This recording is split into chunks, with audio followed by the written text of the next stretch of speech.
네, 안녕하세요. 오늘 더불어민주당 원내대변인 노종면입니다. 오늘 브리핑할 내용은 해병대원 특검법이 거부된 상황에서 왜 특검법이 필요한지를 보여주는 관련 사건의 중요한 증거가 나왔기 때문입니다. 그와 관련된 내용 브리핑 준비된 논평 말씀드리겠습니다. VIP 경로 입증할 녹취까지 나왔습니다. 국민의힘은 기어이 공범이 되려 합니까? 윤석열 대통령의 경로가 사실로 드러나고 있습니다. 공수처가 해병대 고위 간부의 진술과 함께 육성 통화 녹취까지 확보했다고 합니다.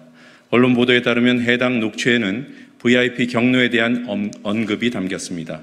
특히 녹취의 장본인이 김계환 해병대 사령관이라는 사실에서 놀라움을 금할 수 없습니다. 해병대 수사단을 이끌던 박정훈 대령이 VIP 경로서를 김계환 사령관으로부터 들었다고 주장한 이후 무려 9달 동안 김 사령관은 그런 말을 한 적이 없다고 발뺌해 왔습니다. 해병대 최고 지휘관이 국민을 속여오다 들통이 나버렸습니다. 군의 명예와 기강이 통째로 뒤흔들리고 있습니다. 이뿐이 아닙니다. 경로 현장에 있던 인사의 목격담이 여권 인사를 통해 언론에 보도되기도 했습니다. 대통령이 역정을 냈다. 여권 인사가 대통령 주재 회의 참석자에게 직접 들었다는 말입니다. 경로의 현장으로 지목된 이 회의는 지난해 7월 31일에 열린 국가안보실 회의입니다. 경로와 역정, 표현만 다를 뿐 같은 상황이 여러 채널로 여권과 해병대 수사단에 전해졌던 것으로 보입니다. 이로써 윤석열 대통령이 왜 해병대원 특검법을 거부했는지 명확해졌습니다. 특검을 통해 감당하기 어려운 결과가 드러날까 두려운 것이 아니겠습니까?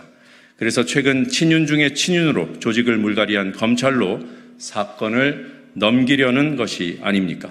수사를 진행하고 있는 공수처에는 대통령과 군 인사 등에 대한 기소권이 없습니다. 검찰이 사건을 넘겨받을 수밖에 없고, 그럼 검찰이 이 사건을 왜곡하고 공수처의 수사 결과를 부인할지 모른다는 우려가 나오고 있습니다.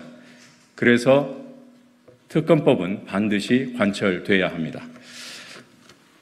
젊디 젊은 해병대원을 죽음으로 몰고 간 자를 지키려고 군과 정부, 대통령실이 한통속으로 수사를 막은 것이 분명해 보입니다. 국민은 이미 윤석열 대통령을 이 사건의 몸통, 수사 외압의 최정점으로 지목하고 있습니다. 5월 28일 국회가 특검법 재의결 과정에서 어떤 선택을 하는지 지켜보고 있습니다. 윤석열 대통령은 특검법을 거부함으로써 돌이킬 기회를 스스로 저버렸습니다. 더 이상 설득 대상이 아닙니다. 이미 민정수석 부활과 검찰 고위 간부 인사로 자신이 숨을 요새를 구축하고 있습니다. 이번에는 박근혜 문고리 3인방으로 불리던 정호성 전 청와대 비서관을 대통령실로 불러들였습니다.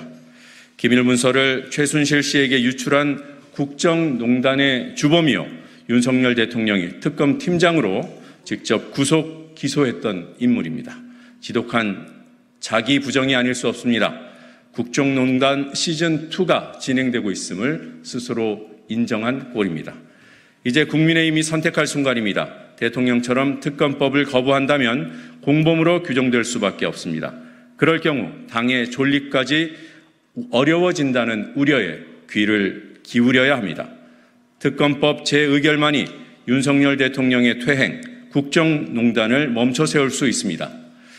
특검법 재의결에 동참해서 정부를 견인하고 야당과 경쟁하는 여당으로 남아주길 진심으로 바랍니다. 시간이 얼마 남지 않았습니다. 2024년 5월 24일 더불어민주당 봉보구. 네, 감사합니다.